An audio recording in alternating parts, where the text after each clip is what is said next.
Muy buenos días, compañera y profesora. Mi nombre es Juan Colón y yo les voy a estar hablando sobre el sistema operativo Solaris. Antes de hablar de Solaris, tenemos que hablar primero de Sun Microsystems.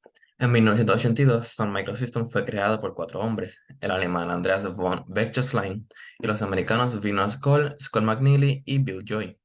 Ellos antes vendían varios artículos tecnológicos como estaciones de trabajos, componentes informáticos, softwares y servicios informáticos. Después, en el 1992, ellos desarrollaron el sistema operativo Solaris y este era tipo Unix.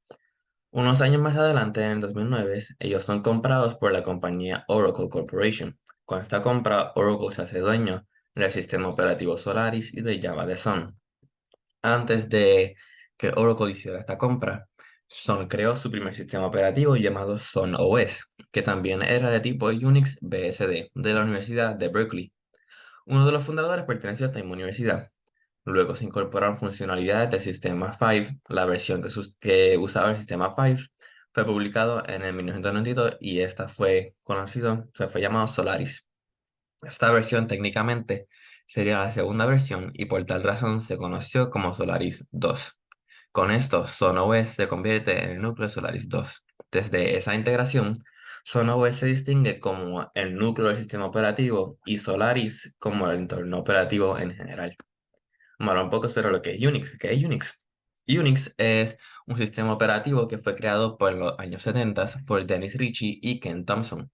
Las características principales de Unix son su portabilidad, su capacidad de multiusuario y multitarea, su eficiencia y su alta seguridad. Unix también se enfoca en el minimalismo y modularidad. Esto significa que puede hacer programas que hagan una sola tarea y que la hagan muy bien.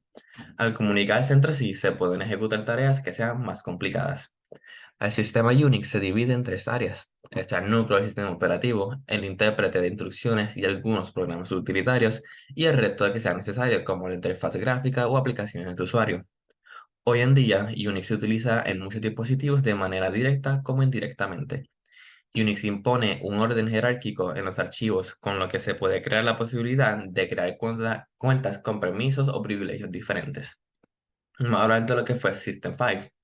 System 5 fue una de las versiones del sistema operativo Unix.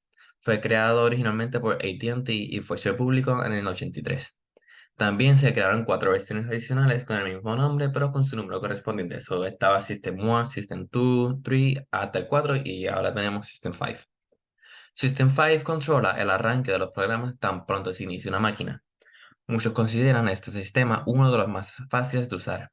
También System 5 es más fuerte y flexible que los sistemas de inicio BSD tradicionales. Unas funciones adicionales de System 5 son recibir archivos de los usuarios que deseen imprimir. Pueden filtrar archivos para después ser imprimidos correctamente. Se alertan problemas que hay al momento de imprimir y de haber algún error, emite mensajes de error cuando ocurren los problemas. Vamos a hablar ahora sobre Solaris y su arquitectura. Solaris es un sistema operativo privativo, de manera de que no se puede acceder al código fuente, haciendo que sea imposible modificar el código por algún tercero. También tiene un kernel que tiene como papel ser la raíz del sistema operativo y un shell que se utiliza para interpretar las instrucciones dadas por el usuario, para que éste pueda acceder al sistema operativo. Solaris es una base de código común y puede soportar Spark y x86, que más adelante hablaremos de estos dos.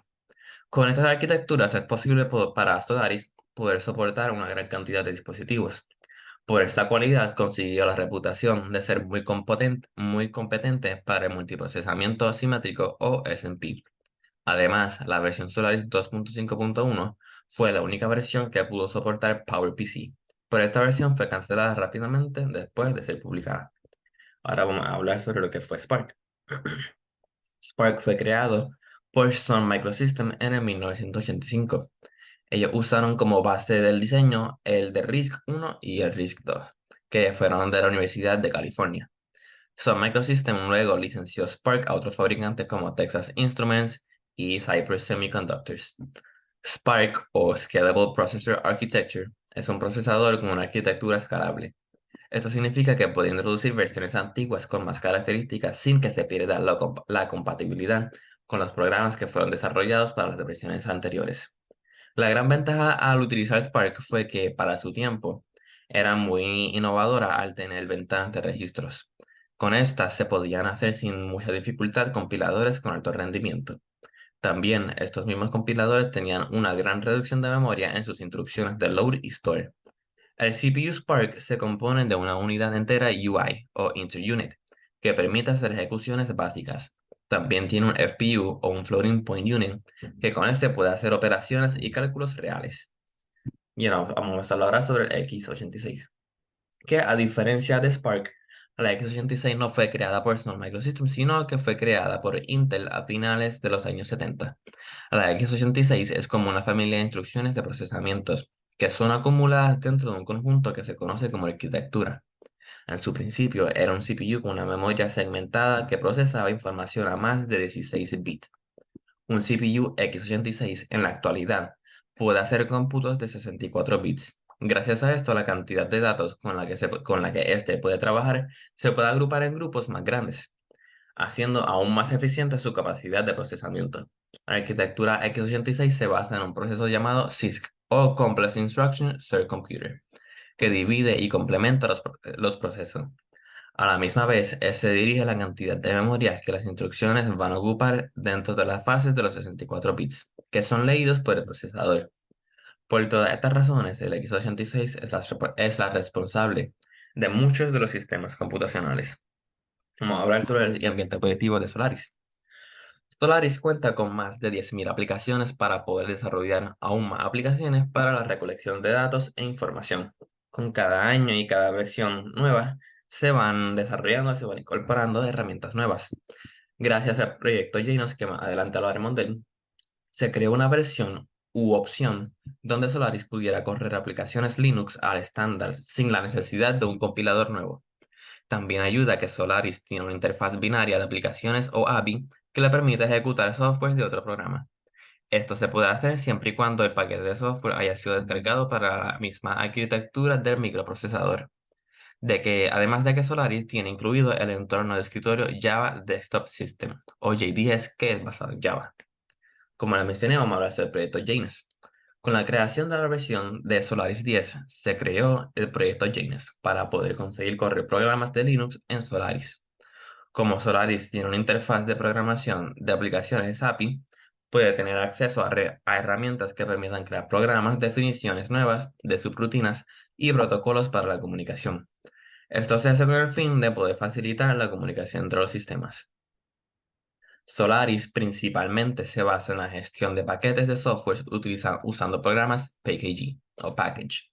Con esto, Solaris puede portar muchos programas que se ejecuten en Unix, junto a los sistemas operativos relacionados. Estos paquetes son importantes al usar herramientas como OpenCSW al usar el programa Package Util. Esto le permite a Solaris arreglar posibles errores de aplicaciones y sistemas en tiempo real. Gracias a esto se puede obtener una vista histórica para poder identificar y solucionar los problemas rápidamente. Vamos a ver sobre cómo Solaris maneja la reserva de memoria. Para la reserva de la memoria, Solaris puede almacenar datos temporalmente en el disco. Los datos guardados en el disco se guardan en una sola área que sea específica. Esta área específica se le conoce como el intercambio. Y en el intercambio esta área es utilizada como memoria virtual cuando Solaris ya no tiene más espacios en memoria física. La memoria virtual se encarga de asignar copias físicas de archivos en discos a direcciones virtuales en la memoria. También Solaris utiliza un espacio de intercambio virtual, que esta es como una capa entre las páginas de memoria y el almacenamiento físico.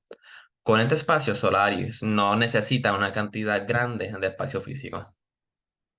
Vamos a hablar sobre el manejo de procesos. Para el manejo de procesos, Solaris utiliza una tabla donde los procesos son dados un número entero y este es usado para identificar cada proceso. Solaris es multithread, haciendo que los procesos ejecutados sean como threads de kernel. Cuando el proceso creado tiene que ver con el usuario, se crean unos threads que solo son utilizados para esa tarea. Para que cualquier thread de usuario pueda ser ejecutado, Solaris tiene que crear un thread de kernel para ese solo proceso. Para el kernel, todos los procesos son como contenedores de estados para los threads, mientras que para los procesos, el kernel es el encargado de obtener recursos necesarios para hacer las ejecuciones. Además, todos los procesos son originados en un archivo ejecutable dentro de un disco.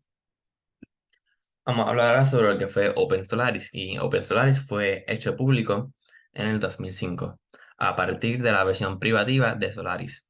Es un proyecto con el fin de poder ayudar a construir y desarrollar una comunidad de usuarios alrededor de las tecnologías del mismo sistema operativo. A diferencia de la versión privativa de Solaris, OpenSolaris fue desarrollado bajo la licencia CDDL o la Common Development and Distribution License. OpenSolaris se derivan del código base del sistema Five, pero con el tiempo, mucho de ese código ha sido actualizado con cada versión nueva. OpenSolaris fue un esfuerzo para unir comunidades de desarrolladores que trabajaran con Sun o de otros open sources. OpenSolaris trabaja con zonas que le permitían ejecutar procesos de forma aislada al sistema host, sin la necesidad de tener una comunicación con otros procesos. Además, con esta zona se pudo hacer la virtualización de Solaris 10 y OpenSolaris. Si OpenSolaris llegara a tener algún problema, algún error, se podía usar la herramienta dtrace. Esta herramienta se podía utilizar para solucionar problemas y errores sistemáticos. En el sistema operativo, a la misma vez, esta herramienta le permite analizar datos de kernel y de espacio de usuario sin perder rendimiento en sistemas activos. Como desktop, OpenSolaris utiliza Java Desktop System. Este es un desktop empresarial y fácil de usar al trabajar con la infraestructura ya existente. Este se basa en estándares y códigos abiertos provistos por Sun.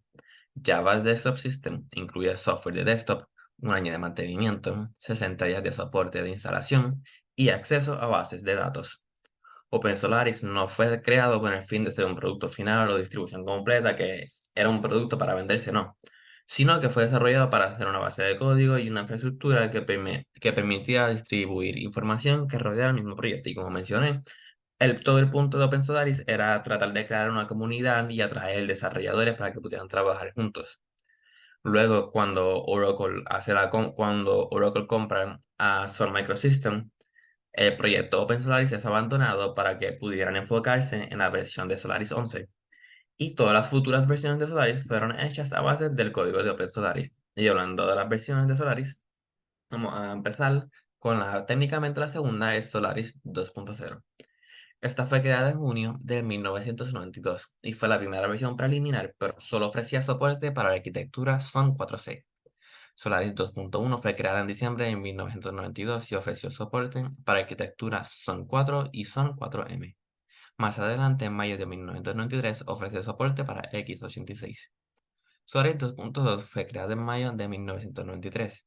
Fue la primera versión en ofrecer soporte para arquitectura Sun 4D, pero a la misma vez esta versión solo se pudo usar para Spark en Spark. Solaris 2.3 fue creada en noviembre de 1993. En esta versión, OpenWindows 3.3 cambia de News a Display PostScript y se eliminó soporte para SunView. Esta versión también solo fue usada para Spark. Solaris 2.4 fue creada en noviembre de 1994. Esta fue la primera versión unificando Spark y x86. También incluyó soporte de ejecución OSF y Motif. Solaris 2.5 fue creado en noviembre de 1995 y fue la primera versión en poder soportar UltraSpark y también incluyó CDE, NFS v3 y NFS/TCP. Solaris 2.5.1 fue creado en mayo de 1996. Fue la primera y única versión que pudo soportar PowerPC.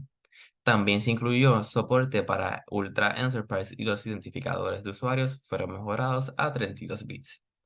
Solaris 2.6 fue creada en julio de 1997. Esta versión incluyó los protocolos Kerberos, PAM, TrueType y otros grandes. Y aquí tenemos ya las últimas 5 versiones. Solaris 7, creado en noviembre de 1998, fue la primera versión de 64 bits para la plataforma UltraSpark. Esta versión también incluyó soporte nativo para el registro de metadatos en el sistema de archivos. Solaris 8 fue creado en febrero del 2000. Esta versión incluyó Multipath I/O, IPv6 y IPsec. También trajo soporte para Sun 4C al introducir RBAC. Solaris 9 fue creado en mayo 28 del 2002. Con esta versión se añadió la compatibilidad con Linux. Gracias a esto se elimina por su totalidad el soporte de Sun 4D. Y Solaris 10 fue creado el 31 de enero del 2005. Esta versión incluyó soporte para AMD 64, IM64T, D-Trace y Solaris Containers, con el fin de poder sustituir el sistema NFS V4. También tiene un modelo de seguridad basado en el menú de privilegio. Se añadió Java Desktop System como escritorio de default. Y Solaris 11, que fue creado el 9 de noviembre del 2011. Esta es la versión más reciente y esta versión ofrece mejor seguridad que las anteriores. Tiene un mejor rendimiento basado en la nube, que permite a los clientes ejecutar sus aplicaciones en nubes privadas o públicas. Esta versión se desarrolló con un enfoque para el entorno de la nube. Estas son las referencias. Esto ha sido todo. Gracias por su atención. Espero que tengan un buen día, una buena tarde y que pasen una linda Navidad, que tengan feliz año nuevo y feliz Día de Reyes. Éxito.